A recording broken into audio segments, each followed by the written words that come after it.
Introduced Dr. Tim Richer. Tim Richer is a pediatrician in town and has also been working with our committee and helping to guide our work from a medical perspective and a pediatric perspective. And I'm going to turn over this to him.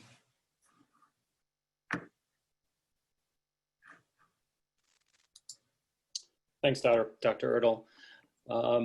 I'm going to give you about a 2-minute just introduction to me and some disclaimers, everyone, so bear with me. First, I just want to thank everyone for the opportunity to contribute, and I just want to echo some of the things that have already been said. I joined this task, I guess, about a month ago, maybe, and I was astonished at how much work had already been completed.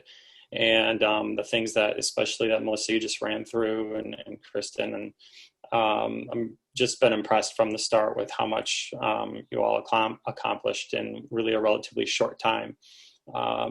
So thank you on behalf, as a parent, and on behalf of everyone for that work. So for those of you who don't know me, I grew up in Tosa, McKinley Longfellow, Tosa East, class of 90, went to UW, majored in bioethics, then UW Med School, Philadelphia for residency, and now I'm at Tosa Pediatrics as an independent provider and on boards at both Children's and St. Joe's.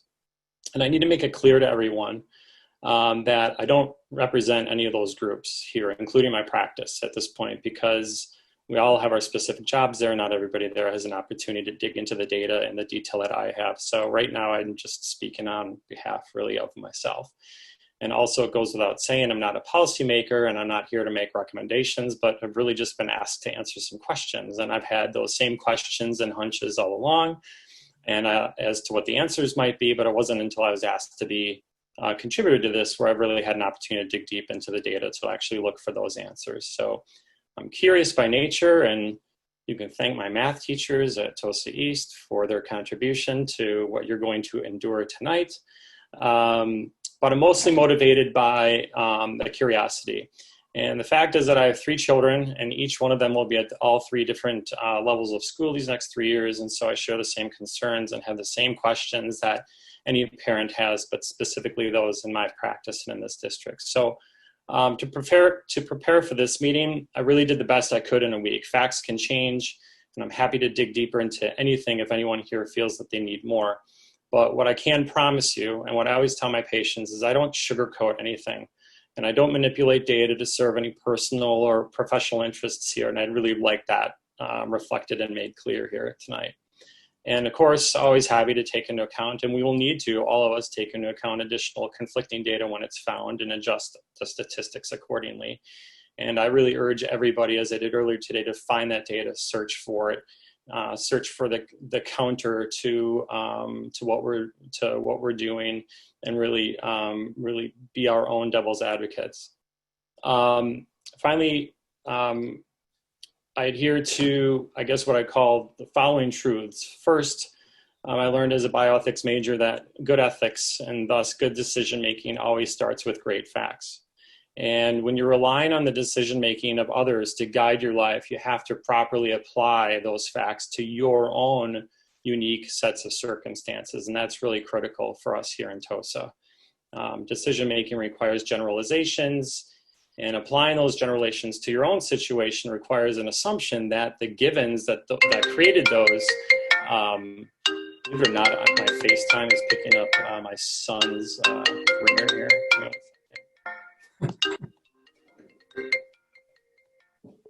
Okay, sorry about that. And so decision making, you have to make sure that the givens that were that came up in the that contributed to those generalizations actually apply to you, and then in this case, our community. And I think that when I look at what the Tosa schools can do, it's very similar to what we can do as independents. It creates unique challenges when we're small, but also creates unique opportunities. When we work in a small environment with the same, and at Tosa Peds, we work in a small environment with the same unique and homogenous and frankly fun group of kids that TOS schools work with. And when it comes to decision making, we're able to take some facts and apply them in a way that we think meets those needs best. And it's just with COVID as an example, a lot of practices around the city and state shut down. They figured that was the fastest and easiest way to mitigate the situation. We chose not to, and we were able to stick to the state stay-at-home mandate and still continue work in a safe way. And I would look at the Tosa School District as really having the same opportunity. You're not making policy for the country or the state or the region. You're making policy really for our small city. And while we can't ignore the impact that our decisions make or the impact that they have on others, I don't think that means we should simply ignore other, creative alternatives or creative thinking. And so I just want to reiterate that the committee has done such a perfect job applying the guidelines that have been set forth by the CD and mirrored by the DPI and by the AAP to some extent. They've just done a tremendous job dealing with the challenges of applying these super broad recommendations. I was reading again the DPI piece today. I think it's 30 pages, and every page has about 15 to 20 recommendations. And it's just incredible to think that the committees have already accomplished nearly all of that. But unfortunately, in the time the piece I want to spend a little time on tonight is that these guidelines, while not mandates, seem to in our state to be treated like mandates. And unfortunately, that's going to lead to some statistics for everyone that are really hard to stomach. And so what I have to present, I guess, are some facts. And it's up to the board, obviously, to digest them, and everybody in the committees to digest them and decide what's best for the children here in Tosa and the school district. So I think, with that, how do we open schools safely and safely keep kids and staff in it? Those are the big questions. Number one, you bank on good community efforts and data. We keep cases low with good messaging to the community and our parents. And I would say right now, I would fully support a mask mandate in our town. Our positive rate in the last several weeks has been pretty low. Compared to other hotspots in the country, averaging since early June about 3.8%. Ours is lower, but we have a kid-heavy population, and they're inherently just Darwinianly luckier. Two, we have to bank on good data surrounding kids in general as a school district. They're less susceptible, about a third to one half as susceptible as adults. The household attack rate in exposed children is low. It's only 4 to 8%, 4 to 8%. There's very low child-to-child and child-to-adult transmission, which is unique to COVID. We all know, and I stated earlier, that the biggest germ factories are kids in general, and why COVID is different is fascinating, but it's convenient for us as their caregivers. And just to quote an AAP piece that was put out a few days ago, quote, almost 6 months into the pandemic, accumulating evidence and collective experience argue that children, and particularly school-age children, are far less important drivers of transmission than adults. So school opening or closure has literally no impact on what's going to happen in the community. There are very solid statistics that back that up. Whether you open or close, it's not going to affect what's happening in the community. And even China actually forecasted this. And I was a little, have to admit, skeptical of anything that was coming out of China initially, but everything, all the data coming out of there has really been replicated here by Hopkins and other institutes. And frankly, as a scientist, it's nice to be able to let down those political and international biases and recognize scientists who they are. And we really all have the same goal, and that is to use truth to guide our practices, to guide our practice. So in addition to banking on good data, we're banking on prevention, and that has already been covered adequately here. But I do think one piece, just to emphasize, is we really have to engage parents to not send their symptomatic kids to school.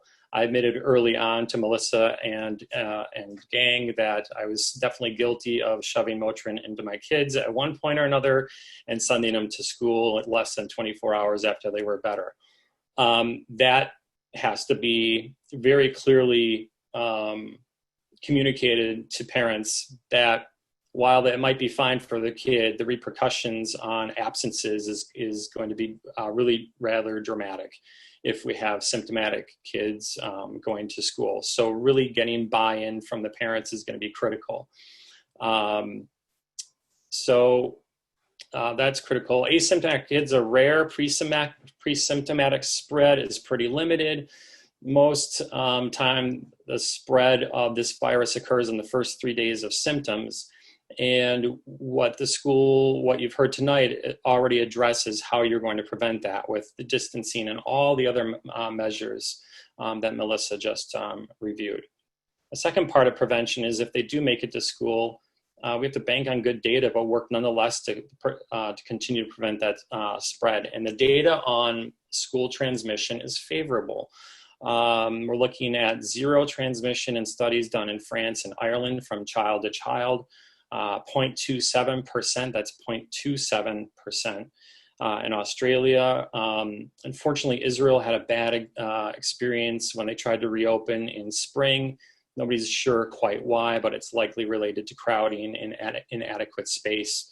But they really seem to be the exception to the rule. Before I dive into some detail on the fourth component, which covers getting kids back to school as soon as possible, let me just pause for a second to see if anybody has any questions on any of my remarks so far. Okay. If not, I will continue, and please feel free to interrupt me at any time. Dr. Richard, I'm Yes. sorry, I'm just getting myself off mute. This is Eric Jessup Banger. One of the things that may be beneficial for the board is anything that you have. I know many of us have probably read CDC guidelines, things from the DPI, but if there's anything that would be beneficial for us to read, that for me, I'm by nature, I learn well by reading.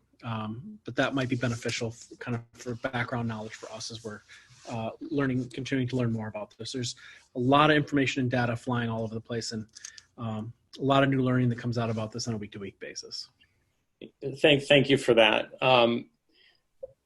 I would love to tell you that there's one place to go for this, but unfortunately there's not. I spent days just tackling how I was going to get all the data that I needed because I knew it would have to come from a lot of different places. So I can't direct you to one source. What I can share is an accumulation, how I tabulated all that data and put it into one sort of usable format. But each one of those chunks of data comes with its own reference and pretty thick, in some cases, just, heavy statistical readings. So certainly if there's anything that you specifically have that you're curious about, I can direct you to what I think is the source of my thoughts on it. This may be a good point. I guess let me back. Does that make sense? There is no one source. There is tons of sources from different countries and different groups. Understood. Okay. And that's problematic because I'm going to try to really not editorialize as much as possible here. But the CDC and the places we rely on for guidance have to take all of that same data and come up with recommendations. And when they do so, and it's pretty standard in practice, the AAP does the same thing, and I suspect DPI and DHS as well. They are really in the position where they have to develop guidelines and recommendations that speak to kind of the lowest common denominator. They have to assume in this case, for example, that we're dealing with crowded houses where the rate of household spread is high. They have to assume that there'll be crowded buses, crowded classrooms, maybe lack of access to masks, maybe lack of access to medical care in general. I would argue that we are far different down here in the southeast Wisconsin than northwest Wisconsin, where access to care is a huge problem just in general. CDC has to assume that the whole country's like Northwest Wisconsin. They have to assume that there's lack of access to testing, and on and on and on. And this is where I feel conflicted, because I do not want to directly fly in the face of what the CD is saying. They are definitely smarter than I am. The problem becomes in taking those recommendations and applying them to our unique situation here in Wauwatosa. And so those guidelines are supported by dozens and dozens, if not hundreds or thousands of footnotes.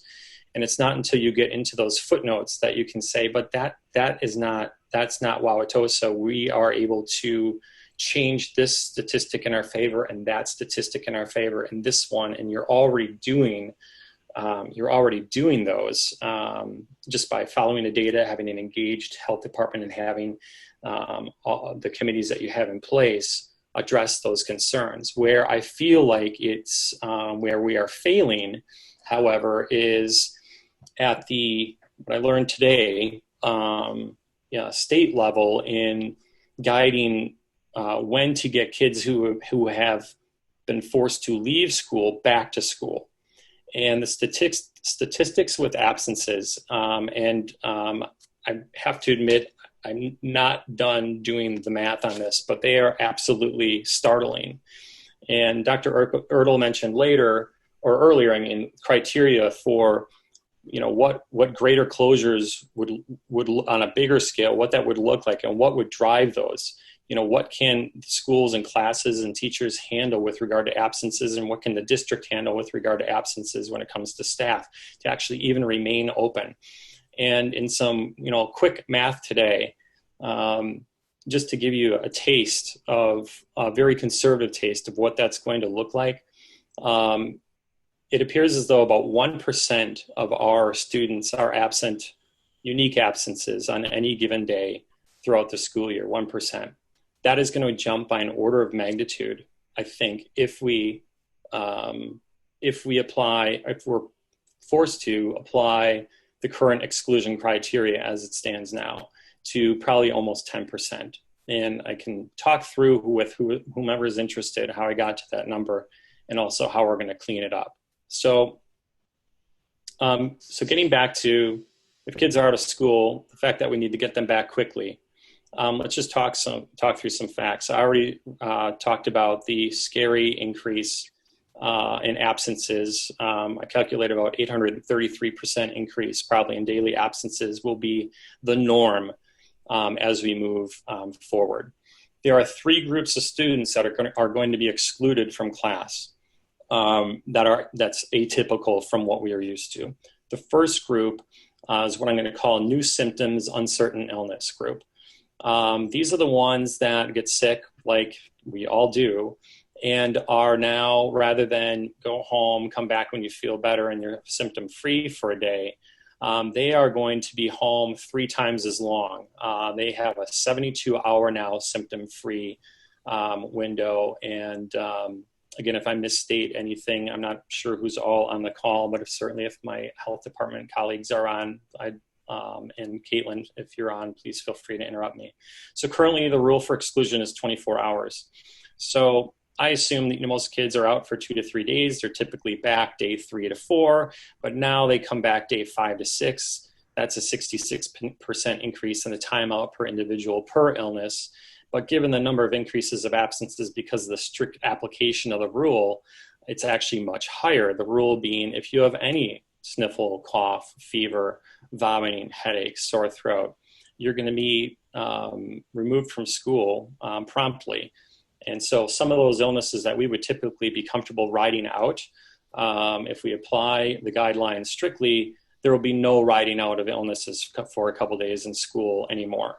So not only are the kids who would not otherwise be there be gone for longer, students who would typically not be gone because they have a mild illness will be gone also for at least as long. And my absentee prediction actually doesn't even include those kids. So I need to clean up some of this data with Michelle and get a better look at average length of illness and average length of absences.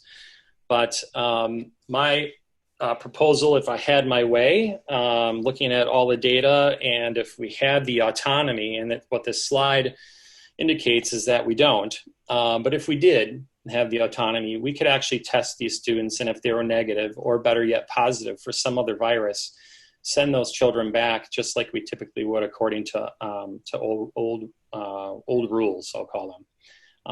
And this is based on the low rate of co-infection, with one study as an exception, with other virus. So if we are able to prove you have something other than COVID, the likelihood you have COVID as a child is actually very low.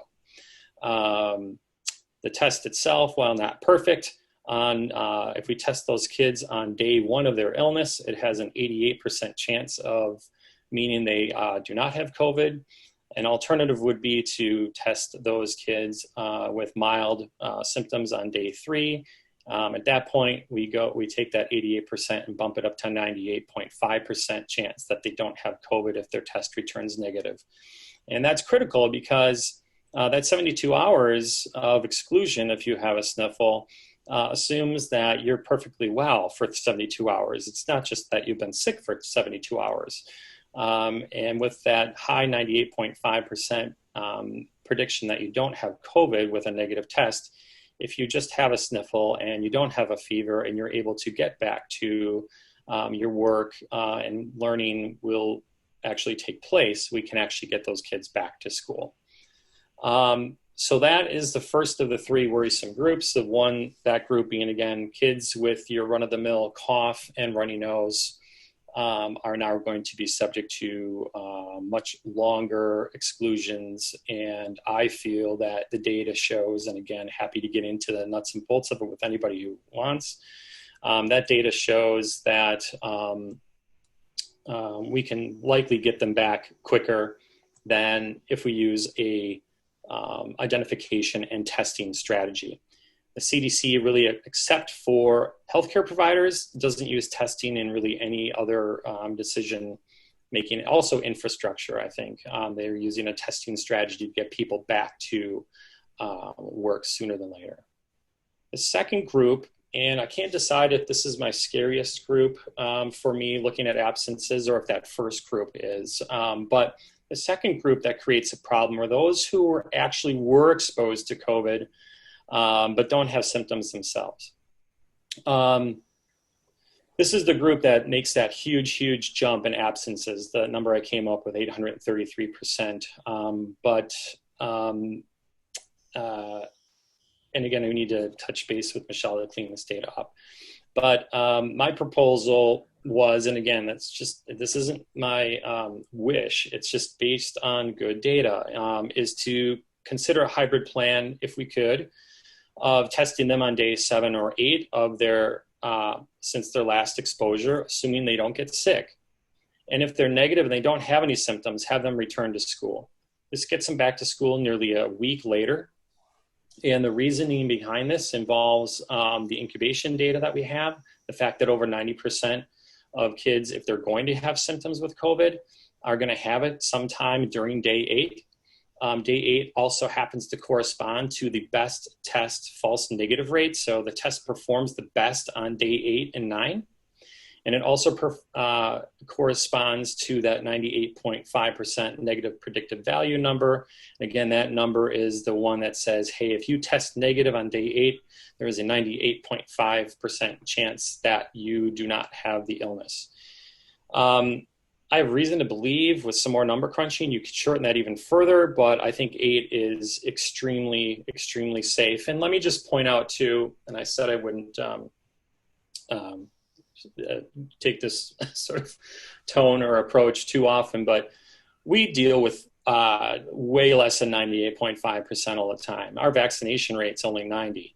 And so we accept those types of risks all the time. And frankly, when you look at the rate of illness from influenza and the bad things that happen with influenza to adults and children, COVID really pales is not even really probably the right term in comparison when it comes to keeping our children safe.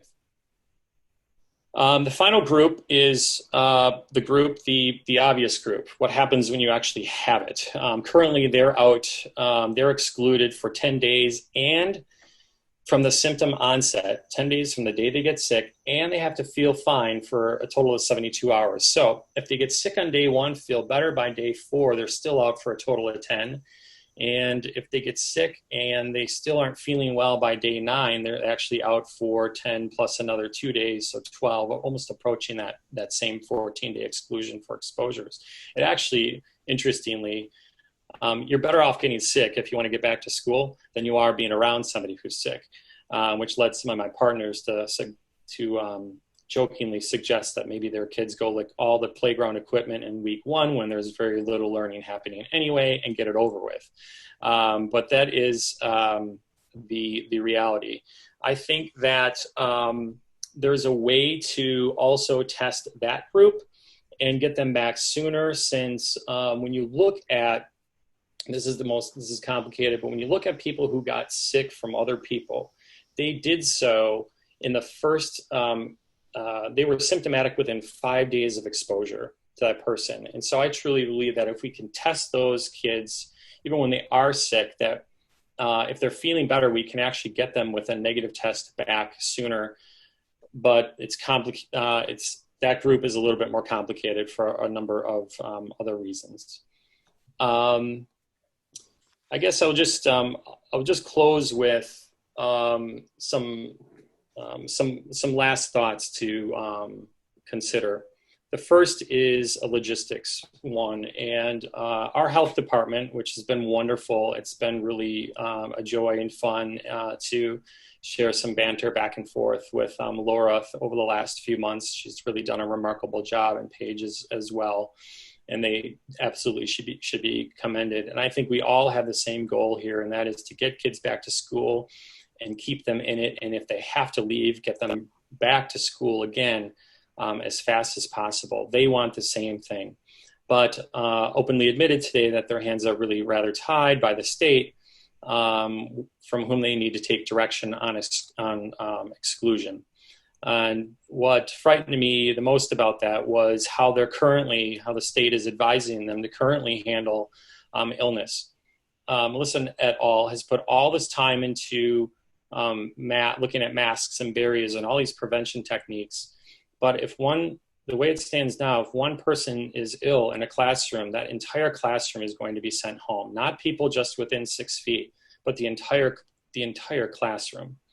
And when you look at it that way, nearly every student of ours, there's a likelihood that they will miss 8 weeks of school just because we're either in a class or around somebody who is positive. And so our local health department doesn't have the power to change this right now. And I understand why the state and other authorities aren't spending tons of time on this, because we have adults that are dying at a scary rate, and we will have more as the season moves on. And it's easy to sometimes forget about those who aren't your problem, specifically kids in this case. But kids are not little adults, and they are uniquely equipped for some reason to handle this illness. And I think to exclude them is just super short-sighted and doesn't represent a fair view of the data.